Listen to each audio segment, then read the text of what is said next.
Welcome to the Creative Play and Podcast Network. Join us as we share our favorite RPGs, one-shot games, tabletop games, reviews, and convention panels. Sit back and enjoy the show.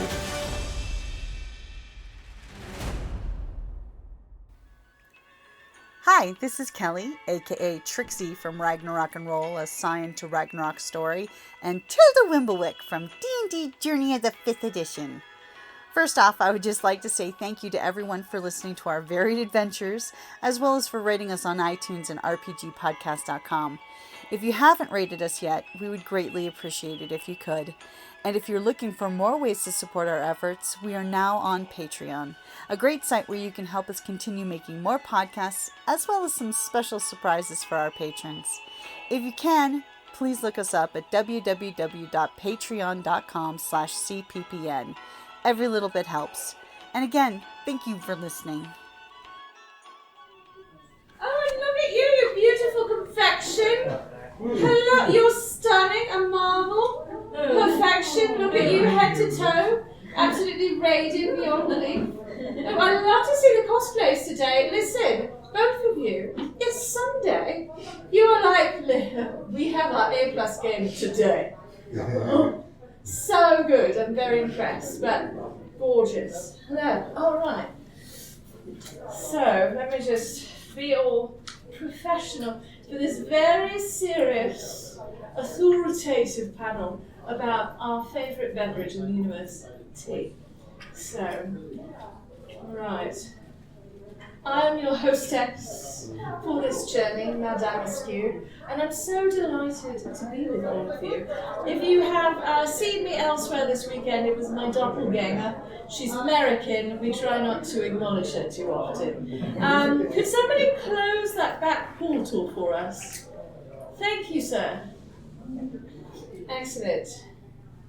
Alright, welcome to the actual factual history of tea with me, your hostess, Madame Askew. Now I want to warn you before we get into this. I don't recommend using this panel as the basis for any scholarly papers or publication. You should not footnote me unless you're talking about comedic interpretations of he, and then by all means have at it. Welcome, come, have a seat. It is in the vicinity and neighbourhood of facts.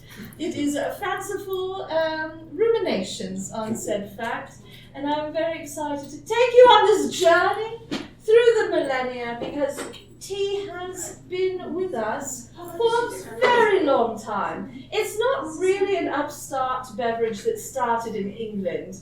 I know we've had really good PR on the English front, where we have convinced everyone that we know tea much better than anyone that we conquered or occupied and stole the tea from, that we are the authorities, if you will, and that we know best how to prepare it. But as you will discover, that is a really good PR campaign covering up a lot of terrible tea drinking habits from earlier periods.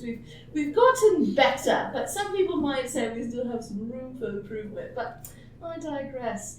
Tea is original to Southeast Asia. It just grows wild out there in the world as bushes just jumping out. And several thousand years ago, people were sort of like, well, I'm not sure what to eat, but we've got this cousin in the village, and he's very willing to eat anything, even if the next day he really regrets it. He does have some strange dreams periodically. We tell him he's communing with the gods. He believes us. And so he's still game. And so we convinced him to eat that plant over there. Turns out it gives him so much energy the next day. He didn't die. And so we thought, why not? We'll try it too. And so sort of the original consumption of tea, and this continues in some areas of Southeast Asia, as they would take the leaves from the tea bush or the tea tree. They will keep growing from bush to tree, by the way, when untended. We'll just chew it. A bit like people in the American West like to put tobacco in their cheeks, but they were like, tea. We put tea leaves in our cheeks. I don't know if you've ever tried to chew a tea leaf, but it's not really what I find to be the most pleasant experience. So I think that they were desperate for a little perk up in the morning. And you know, if I were living in prehistoric times without access to things like electricity and running water, I too would like a little perk up in the morning.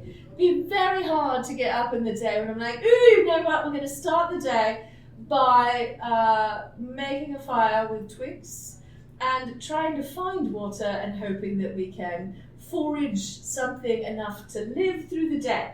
Rough time, so I suppose chewing tea leaves is an alright alternative if you need to get through that. So they were sort of chewing tea leaves down in the most southeastern part of Asia. And meanwhile, up in what is now China, there's this emperor sort of swanning about, as emperors were wont to do.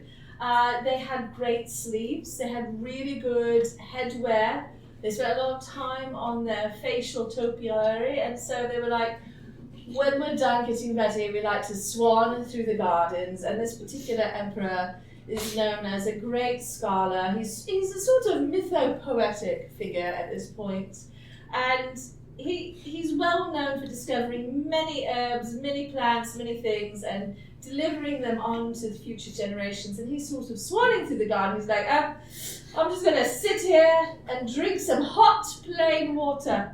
Sounds lovely. I think hot plain water will be wonderful. And as he's pondering his bowl of hot plain water and how he's going to drink it hot and straight, a delicate leaf comes floating into the garden and lands in his bowl.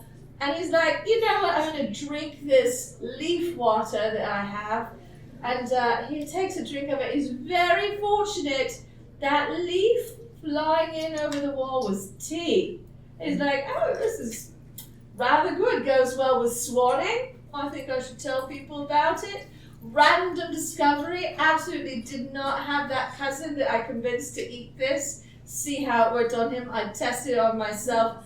Totally fine. Was not talking to those people in Southeast Asia who chew the raw leaves. I discovered it in my garden, in my hot cup of water. And so in Chinese tradition, he is considered to be the mythic origins of tea drinking, and he delivered it unto his subjects, if you will, as one of the many herbs and plants that are beneficiary to your health. And so for a long time, tea was considered to be sort of a health drink, sort of something you did to benefit yourself in China.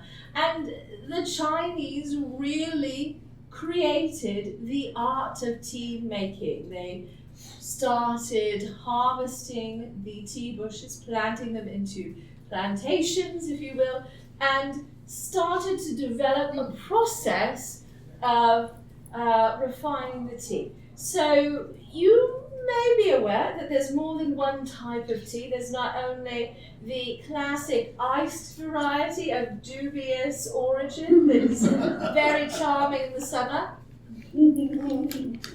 but also there's green tea, very popular right now. Everyone's like, ooh, green tea, so healthy. I'm like, did you know? It's exactly the same as black tea, just prepared differently, but that's fine. One's more oxidized, one's less, I suppose that's different, but they do come from the same plant. So essentially, it's going to give you the same benefits, just throwing that out there. But they taste very different. They do taste very different. That's because of the preparation method. But they are, fundamentally, they are the same thing. They originate with the same plant. And so the Chinese are like, woo, we've got this plant, but you know, it's like pasta. It's a noodle, but if you do different things to it, it's more fun and jolly. So we want lots of noodles and we want lots of tea. And so some of the ways to create different tea have to do with how you dry the tea. So tea comes off the bush, it's a green leaf, it's just raw and wild. It's like, look at me, I'm a leaf, what are you going to do with me? You can't contain me. And the Chinese were like, yes, we can. We're going to hand roll you into shapes. we're going to manipulate you, and then we're going to dry you, sometimes in a basket, sometimes over a fire, sometimes over smoke full of things, sometimes out in the sun, hanging out, getting a tan. Sometimes we're going to pack you in a little brick and put you in a cave and hope everything goes all right while you ferment. But we're going to do all of these things to you. Oh, I love fermented tea. We're going to talk more about it because this has got a history, it sure does. And so as they were like drying it, which is how you stop or prolong your oxidation, so white teas, yellow teas are closer to the original leaf of the bush. They're less oxidized, but the darker and sort of grittier and gothier of the teas are like, we got really oxidized and we're feeling it like age. And we'd like to come and be with you in our tannic ways. And I'm like, ooh, yes, please. I'd like to see you in the morning too. It's so good. So there's this process of drying them, but then there's the process of shaping them. So you'll find traditional tea comes in like little balls like pearls or rolled in oblong cigar shapes, or all sorts of shapes. And this is just the very great art of shaping your tea leaves. And so this was done by people who are artisans of the craft of tea in China with, very good skills of rolling baskets. They weren't necessarily rolling every single leaf by a fingertip. That's a bit much, even when you are controlled by a feudal overlord who does not look at you as individual humans with human rights, but has property, whom he can make do things, which would be an emperor, by the by. We had them in the western part of the world as well as the eastern part of the world. They were very popular for a long time, the sort of imperial overlord who was like, I own the people. I'm not subject to you, you are subject to me, roll tea leaves. And they were like, if we don't tell him that we're not rolling them single leaf at a time, he'll never know. It will make no difference. Just get the basket, Mildred, and we'll like shuffle it around and look very pretty and be like, I'm going to swan with my tea leaves. And they're like, yes, Emperor, swan the tea leaves. We have work to do.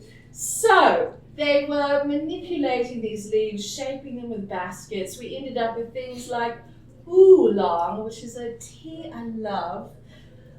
Oolong is the pinnacle of the Chinese tea making tradition. It is, has a bit of a bad reputation in the States at least, because often it's served historically in this country. It's been served in restaurants that they're making scads of it. And they're just like, cheapest oolong, they don't know, they'll never ask, just put it in that pot, pour it for them, they'll be like, ooh, hot, slightly brown, must be good, I don't know tea. And they're like, that's right, you don't, but you paid for it, good on you. A really good oolong is a magical experience full of nuance and complexity and such flavour, from the sweet to the what have I done with my life variety. But my favourite thing about oolong is that it means dragon's tongue, because the leaf unfurls like the tongue of a dragon as it is steeping and brewing and going through what's called the agony of the leaves. I love it because tea is the most goth drink. I don't know if you knew that. But they agonize! And then you drink them! And they're like, yeah! Drink our agony, mortals.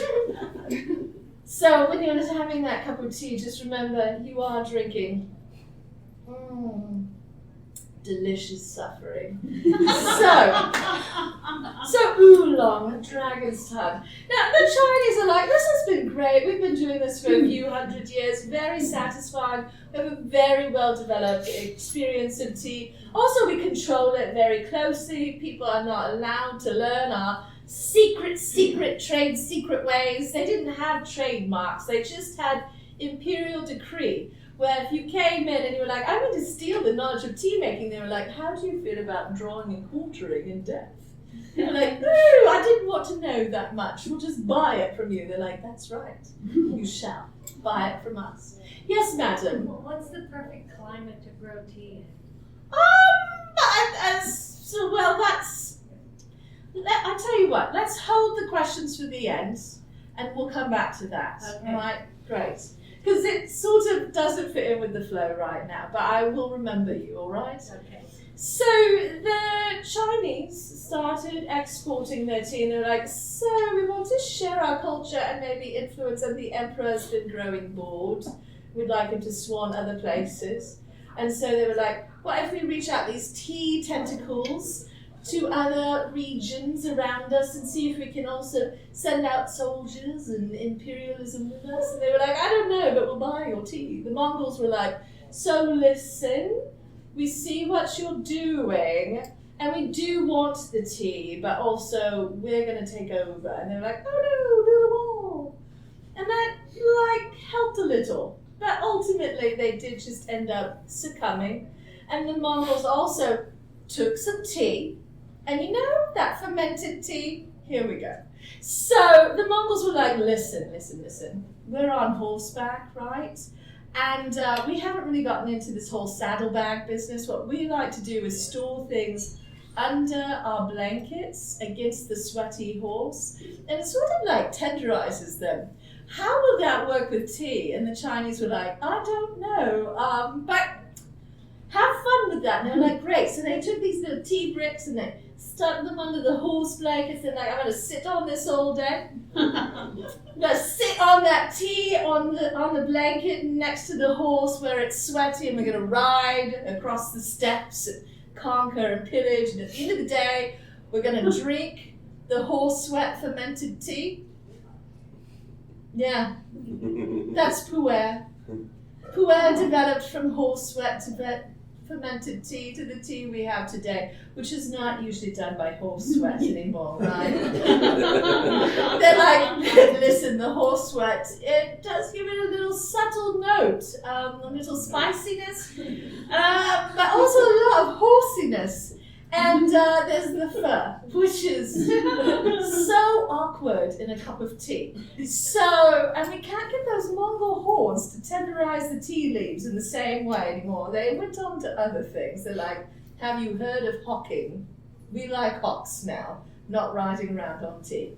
And so now the tea is shaped into bricks and balls and different beautiful shapes. And then it is stored in caves and fermented that way. That's sort of the original traditional style of pu'er. There's also a more modern style of pu'er where they speed up the process.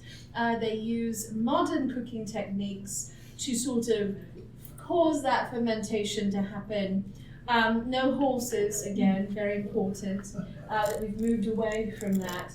And there's a bit of a divide in the pu'er world. If you're like, I like a raw pu'er, people are like, ooh, that's like the radical single malt drinking, very intellectual side of pu'er. And if you're like me and you're like, I like the predictability and the stolidness of a cooked pu'er, they're like, Philistine, but all right. Here you go with your blended malts. Some of us like single malts. I'm like, yeah, I do too when I'm drinking scotch, but when I'm drinking tea, I want a cozy experience. Calm down. Right? We can like both things. Both the raw and the cooked. It's possible. And then I don't know. Can you? I'm like, yes, I can. So anyway, but the important thing, no more horse sweat involved. But that's where it started. And the Chinese are like, good luck. Go forth with your sticky tea. Sounds fun. In the meantime, they were like, we got to get over to Japan with this tea business too. But there's water involved. It's really hard to ride horses across the water. So we're going to have to pack this onto boats. But you know what? All these leaves take up a lot of space. Really heavy. We can't sell as much tea to them either. So what if we dry it, turn it into powder, and convince them to whisk it into a froth and drink that as tea? We can charge them a lot of money for it. And the Japanese were like, sounds jolly. I love this. Bring us the powder tea. We would like to experience the frothiness of tea. They're like, tea frappe. And it became a whole thing. They're very serious about it. The Chinese are like, well, that worked strangely well. But did you see how seriously they took it? We were not expecting that. They have an entire ceremony. It's, oh my goodness, like they are definitely the type A tea drinker. They were like, I would like an A++ extra credit. All right. And they're like, all right, Japan, you can have it. We're going to have a tea ceremony as well here in China. Is sitting down and drinking tea that someone else makes for us for about 5 minutes, no frothing, but you go with your froth. It's lovely. So, you can see how the tea in Asia is sort of spreading and becoming this interesting cultural phenomenon everywhere it goes. It also makes its way into India, where we get this thing called chai. I'm going to pause a moment here. I want to talk to you about chai. I'm going to be a little bit evangelical here for a moment. You need to know something. I need you to know this. The word chai is tea. It means tea. Chai is the word for tea in Hindu and a variety of other languages in the Indian subcontinent. So for me, my darlings, when you are out in the world and you're like, I would like a chai, and I'm going to order it, I would like you to stop there. I would just like a chai and I'm going to order it. Please, my darlings, don't say, I would like a chai tea. When you do that, I weep in my room.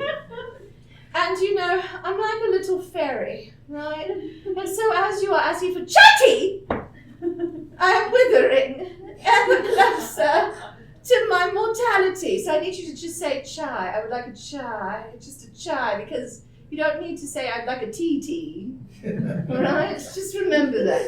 So it makes it to India, and they're like, ooh, we like this tea business, but you know what? We have a lot of these fabulous spices, and we would like to add them to this tea. And also, we have this thing called milk. And so we're going to boil the tea in the milk and the spices, add some sugar to it, all things that we have. And the Chinese are like, ooh, who's showing us off now? Who's being so extra now? Sugar, spices, your own things that you're adding to our tea. And the Indian subcontinent was like, yeah, China, because they're now anthropomorphized countries that speak to each other. Yeah, also we can grow tea here. And China was like, now hold up a moment. Where's our hegemony if you can grow tea? And they're like, well, I don't know, that's a you problem, not an us problem.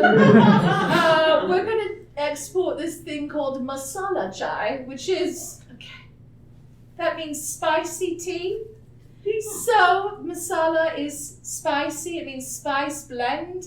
And so there are lots of spice blends. There are lots of masala chai recipes. But when you are ordering your masala chai, remember, you don't need to say spicy masala chai tea. I love you so much, you don't have to do it. You just be like, I would like a masala chai. And I don't need to say latte either, because it should come with the milk, all right? But I will tell you what kind of milk I want, because we live in a modern era. And if you want oat milk, that's fine, all right? No shame in oat milk. If you like it, I like the whole milk experience, but I am from the people of Northern Europe. So I have a problem of liking a lot of dairy. It's fine. I can stop anytime I want.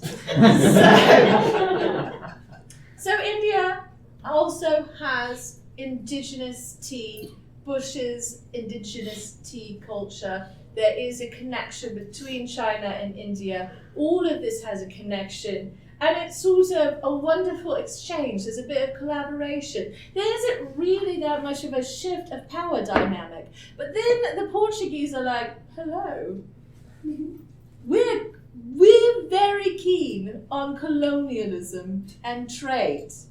And the Chinese are like, that feels a bit dodgy. And they're like, you think we're bad? Wait until you meet the Dutch. And the Dutch are like, hold your horses, wait until you meet England. but the Portuguese are like, we're going to take some tea, and we're going to take it back to Portugal, and we're going to spread the good word of tea. We're going to also take that word with us. It's going to have some shifts linguistically, ultimately arriving from cha to tea, or chai to tea, depending on which direction you go, over water, over land. But you've got cha and chai, and they become tea and tay. So you can follow the transit of tea actually by linguistic shift across the globe, and the route that it was traded in, which is very fascinating and an entire academic paper on its own. So that's why I'm just going to mention it, and then you can Google it for more information. But the Portuguese are like, also we're going to marry off one of our princesses to one of those kings in England. They're sort of, not a favourite blokes, but they don't like the Spanish, so that's nice, neither do we. And they're willing to marry one of our girls, give us some money, we'll give them some money, there'll be some ships and things back and forth, royal escapades, and we're going to send her with a box of tea with her as a dowry. Meanwhile, in England, they're sort of unaware of tea. They're percolating along, if you will, drinking this stuff called coffee. They're drinking coffee. It's a very dark time in our timeline. But you see, we had been conquering and invading and taking over places where they grew the cursed bean. And we were like, well, if we took you over and we're inhabiting your land and seizing your production and your product and your human rights, we might as well enjoy it. So we're going to take this bean back with us. We're going to make terrible coffee that we boil forever. It will be so bitter and dark and terrible that we foment a revolution against our king. So at this time, before old James comes in and marries Catherine Berganza with a box of tea, his predecessor ended up being beheaded by some very angry people in England who didn't like the way he was like, I'm your feudal overlord, you're my serfs, and you should do what I want. They were like, wait a minute, we've read philosophy and like Voltaire and some nonsense. Well, he was later, but some other philosophers. We hear that we have human rights, and also that you should be a servant of the people and have some boundaries on your power. And he was like, I don't think so. I feel like I'm king. I should do what I want. And they were like, listen, we've got this bloke Cromwell, and he says he will lead us towards you with an armed army of people. And he was like, the king's like, you can try, but I've got an army too. And they're like, your army is a bunch of silly fools with really long hair and fancy clothes, and they don't practice. And we're a bunch of bitter, angry, caffeinated people with no choices. And we practice a lot. So they won, and they were very bitter and dour. And so it was a really dark time in which theatre was outlawed, and you couldn't have any fun, and you had to wear a lot of black, but not the good kinds. It wasn't the goth era, it was the dour, we don't believe in colour era. So there's a difference, because goths believe in colour, it's just that we don't always want to have it in our lives, but we like it for you. So, his son comes back, the people are like, we didn't really like that, it didn't turn out like we thought we'd get human rights and weekends and dignity, and instead we got a new kind of dictator who was like, I'm in charge, no fun. And they're like, ooh, at least the king was like, you can have a bit of fun but also suffering. And they're like, I like the fun and suffering. Now all we have is suffering and bitter coffee. And so he comes in, the replacement king, and he's like, my papa was murdered by beheading by people drinking this coffee nonsense. I'm going to outlaw coffee houses feels bad for me. At the same time, he marries Catherine of Braganza, who shows up with a box of tea that her family got from China. And he's like, I don't know what this is, but let's try this tea business. Let's convince people to drink tea instead of coffee. I don't think they'll kill me if they're drinking tea. It seems more mellow. And so, I think it was one of the Charleses. It was like Charles the One or Charles the Two. I lose track during the English Revolution because English Civil War, because they all have very similar names. The whole family's like, we have two names, James and Charles, plus numbers. All right, England, be more creative. We're still doing that, by the way. The current king is named Charles. And I was just like, really? That worked out very poorly previously. There was a whole civil war. People died. But all right, go on with you, Charles. So he's not asking me for advice, by the way. We're not on speaking terms. It's fine. Mama did not like me, apparently. It's fine. Anyway, their loss. So, we're here. We're in England. He's marrying Catherine of Braganza, mostly for the money, but also he gets tea. He's like, I don't know about this. She's like, listen, trust me, have this. He's like, well, I don't know. She's like, you're terrible. Also, can we talk about some of your technique behind closed doors? Very lacking. They did produce, it worked out for them, I suppose. But the most important thing is that box of tea ended up inspiring more tea import. And so the English, who could no longer have their coffee houses, were like, we're going to get it on with this tea nonsense. And the Dutch were across the water, waiting like sirens. And they're like, did you hear? It's not just tulips anymore. Now they want tea. And we have a fleet of ships and a will for capitalism. We're going to start importing tea to England. And England was like, well, what if we get in partnership? And so we become sort of invested partners in the Dutch East India Company. And we, the royal family, get a bit of profit, and we allow you to import tea and sell it to our people. I know we're servants of the people, but we still kind of own them, and we tax them. And so we like to tax their tea consumption too. And meanwhile, the people are like, well, at least we get the theatre, and we may not get coffee, but we're going to try this tea nonsense. And they say we can't kill the king anymore, but we can get together in tea houses and talk shady smack about him, which is about as close as we can get. And then it becomes an entire culture of stiff upper-lipped, shady, dry, humorous nonsense over tea. But before we got to the shady, dry, humorous nonsense, we had to get to afternoon tea, right? So we've got this tea coming in, and they're in the now tea houses that are like refurbished coffee houses. And in these tea houses, they don't know how to make tea, because not one of these blighters has ever talked to anyone in China. They've never been like, maybe we should talk to the people with thousands of years of making tea experience. We're going to talk to some Dutch guy and let him tell us how to make tea. And he's like, listen, just put it in a big kettle, boil it for 1,000,000 hours, serve it by the cup. And the English tax law was like, if you're going to serve it by the cup, we're going to tax it by the cup. And so we're going to tax it by the fluid quantity. And they're like, oh no, that's a lot of taxation. What if we try selling the leaves to the people?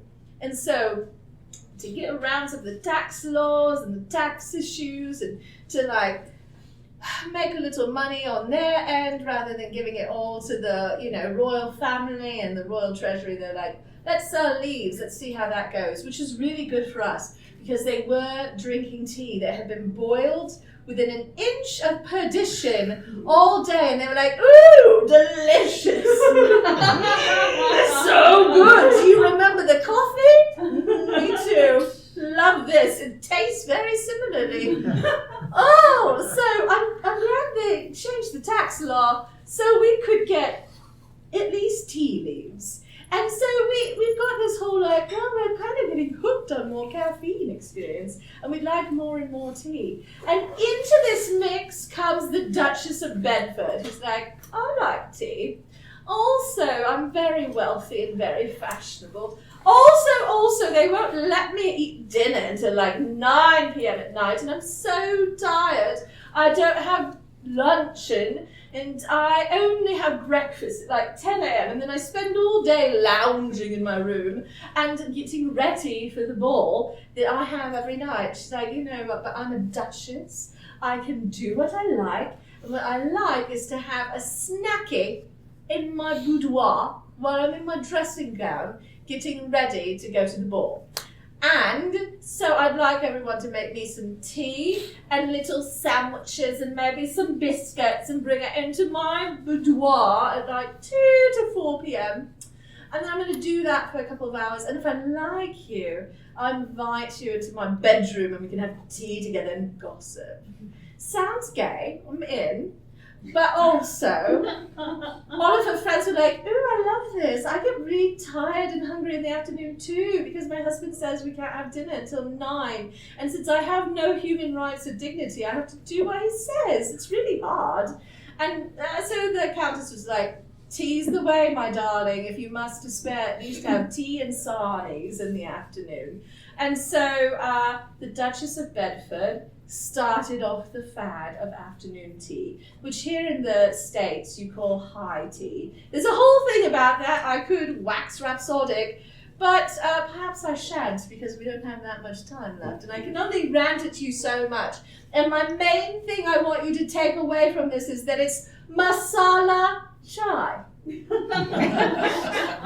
If you forget everything else and remember that, my work here is done, all right? So the Duchess of Bedford calls her chums in. They're like, ooh, did you get an afternoon invite to tea? And all the cool girls in England are like, I'm a duchess. I'm going to do afternoon tea as well. So the aristocracy's like, I don't know what my wife is doing, but she's in her bedroom all afternoon with her girls. I'm sure they're just pals. Apparently they drink tea. I'm sure they don't do anything else, and they're certainly not talking about us because what would they say? We're delightful. Sure, George, you're fine. So this afternoon tea thing starts to spread, if you will. It starts to stew amongst the aristocracy. It becomes a trend, and then their servants are like, I don't know what they're doing, but they are much perkier afterwards, and they never finish this tray of treats. So I thought I'd have some of this tea business that they're having, and it's way nicer than what we can get boiled down in those vats. In the former tea houses, so it's kind of nice. And I like these little biscuits, and they make us work until midnight and then get up at 4 a.m. and do it all over again. So I'm really into this tea thing as well, but they couldn't experience that really posh, fancy-dancy afternoon tea. So they developed this idea of tea as a more stolid work-day meal as well, which is like tea as in dinner. So in England you have tea, the experience of just having tea and being posh and not actually sticking your pinky out, but like thinking about it because you're cheeky. And you're like, ooh, I don't get hungry. I'm too elite for that. And also I have people to get hungry for me. I just drink tea and I deny people a living wage. And so then the servants are like, well, they give us this tea and bread, but what if we put them together?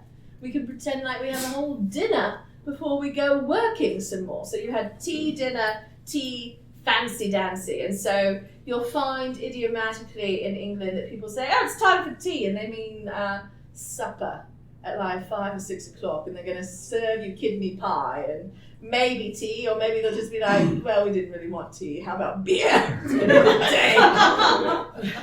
And then you've got the Countess and Duchess, and they're like, oh, I like tea and a cucumber sani. I'm sure I'll be fine for the next 5 million hours. I only needed cucumbers and a little white bread and a cup of tea. It's all I need to survive.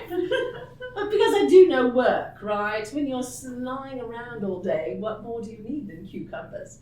And all of this is happening. They're all starting to drink tea and get really caffeinated and hyped up. And they're like, the only thing keeping us going in this grey weather with this terrible monarchy is the tea. And the Dutch East India Company could not keep up with the demand for tea. They were running out of money to pay for the tea in England.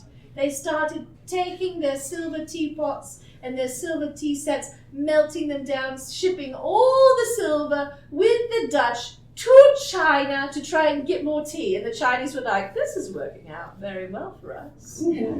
We are getting really wealthy on this.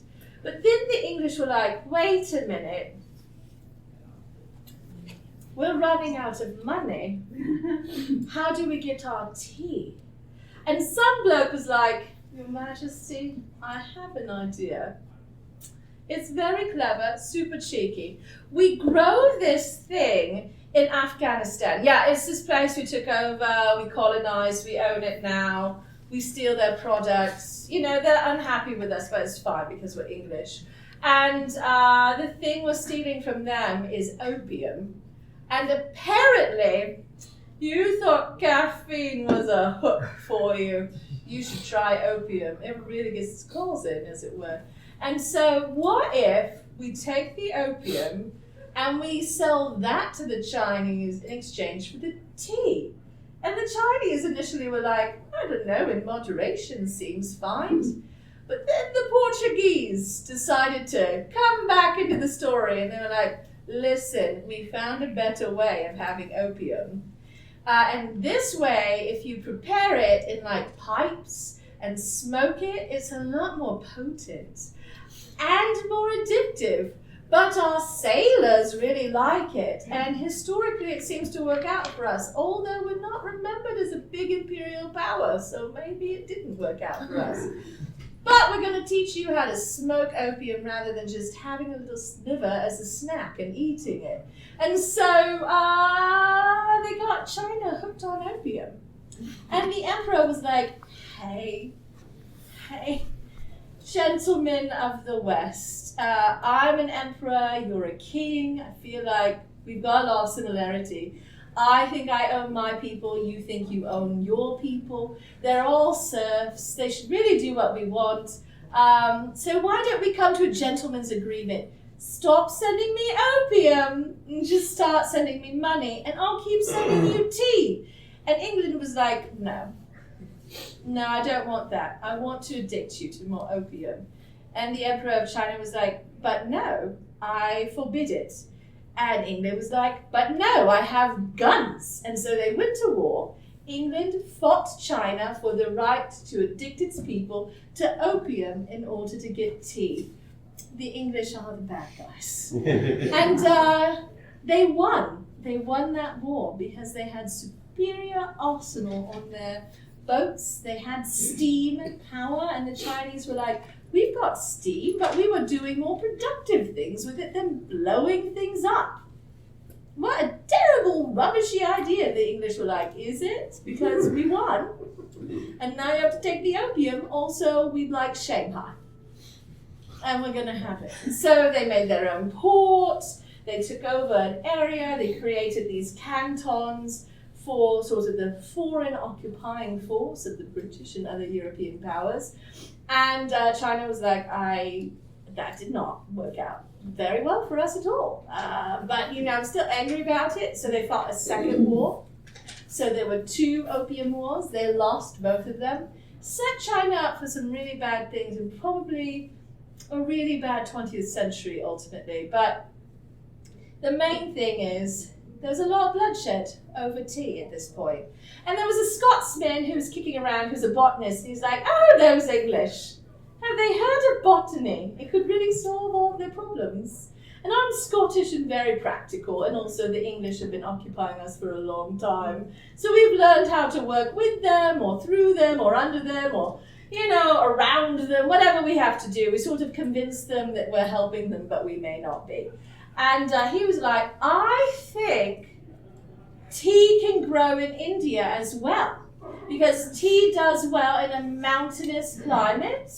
It does well with some altitude. It needs some rain, but you don't want to be too nice to tea. It's like wine. You should torture it a little bit to enhance the flavor. You should not be too nice to your tea, but it takes a long time to grow that tea bush.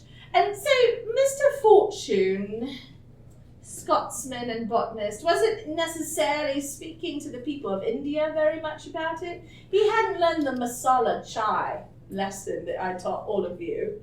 He was like, I just think this will happen. We own India, we invaded and colonized that place too. I'm just going to sneak into China, steal a tea bush from China, whilst pretending to be Chinese. Should work. I'm Scottish. I'm certain I can pass. I'm going to hire some local people to help me backpack through the Himalayas, as you do, with tea bushes on their backs, not on my back.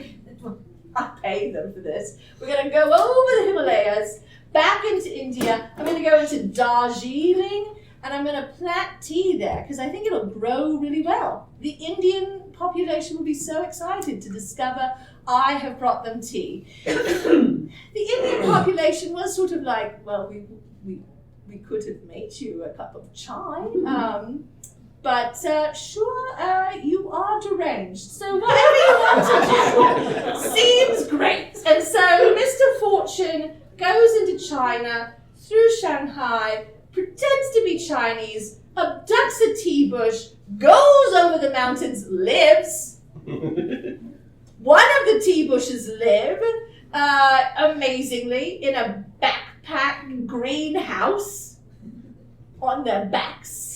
Madness, very steampunk, but actual history.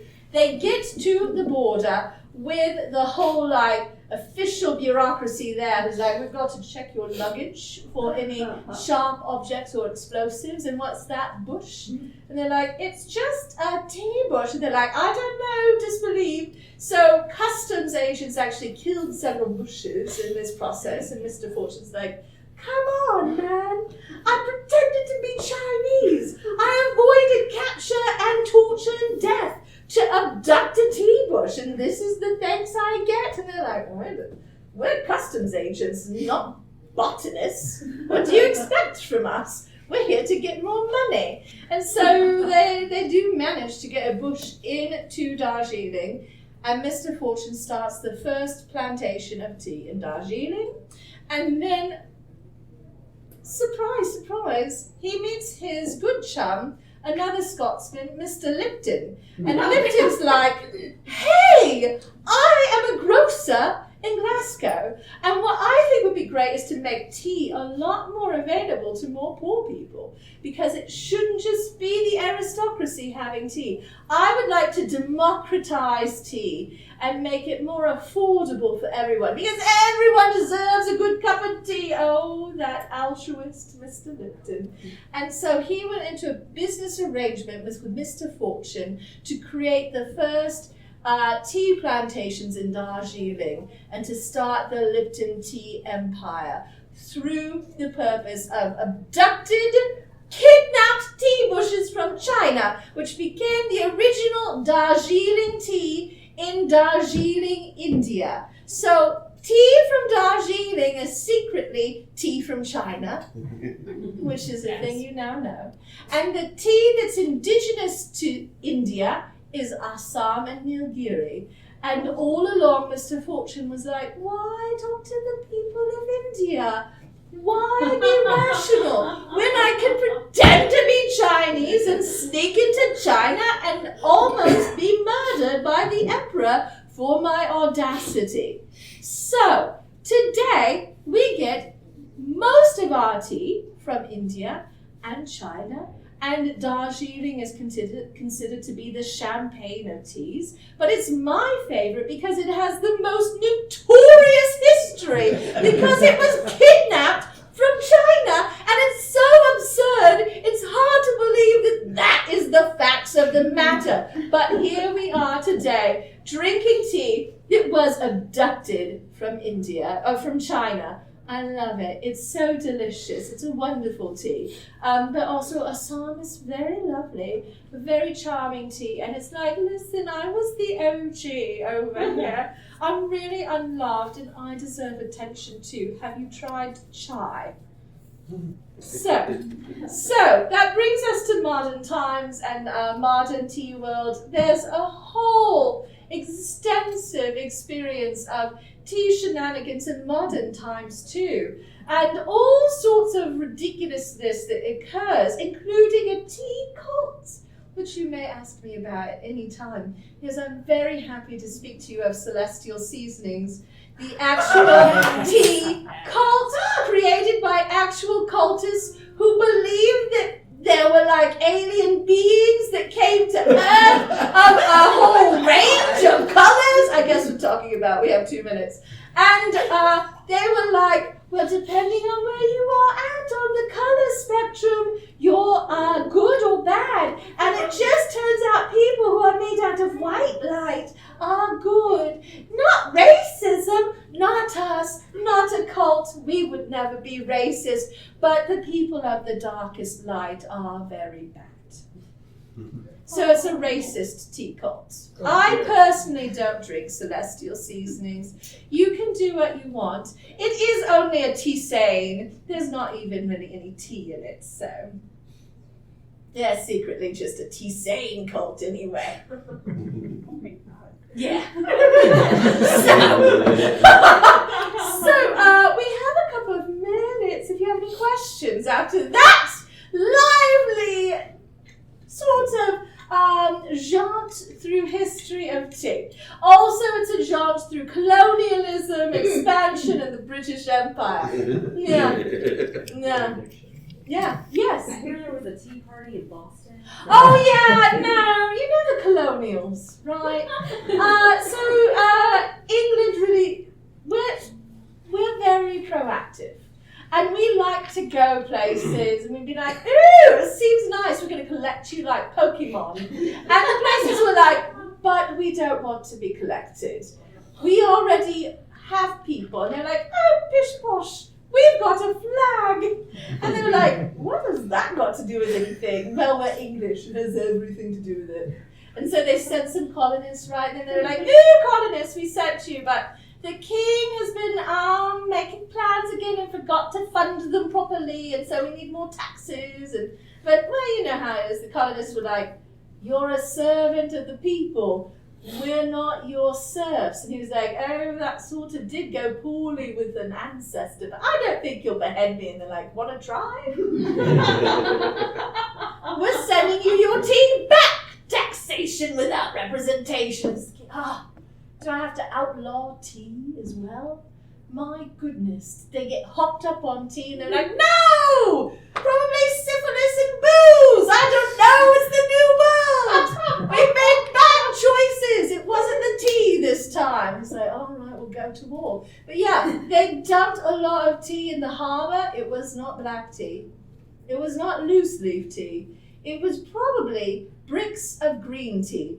Fortunately, it was unlikely that it was fermented tea with horse sweat. So, small mercies. But in the olden days of the 18th century, tea was often exported in bricks because it travelled better. You could stack it like Legos of tea in the ship holds. They also, because tea is so lightweight but copious, they were like, ooh, our boats are too light but very full. So they're like, what if we take China from China and we stuff it around the tea and then we can sell people cups when we sell them their Lego bricks of tea. And people are like, oh, I'm thirsty, nice cup. And then people are like, ooh, nice job. We like this whole China thing. It's very pretty. Oh, it's from China. How nice, how apt, how on the nose.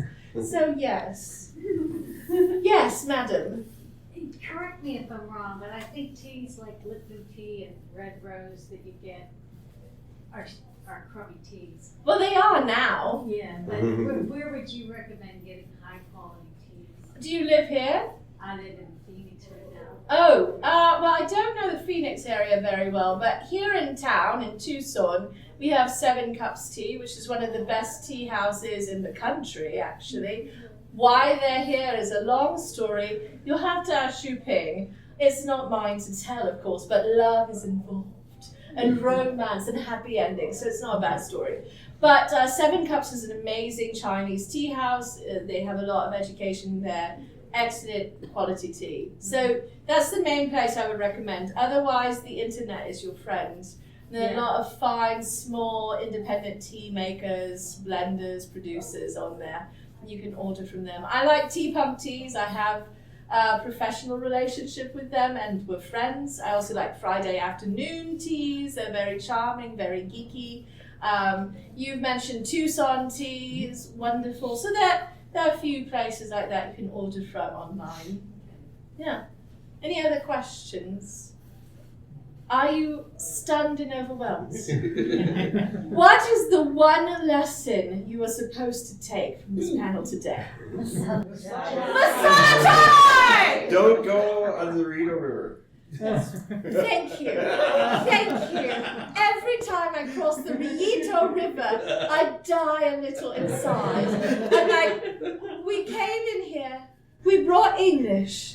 We colonized the place after it had been colonized by other people colonizing, and we can't even respect the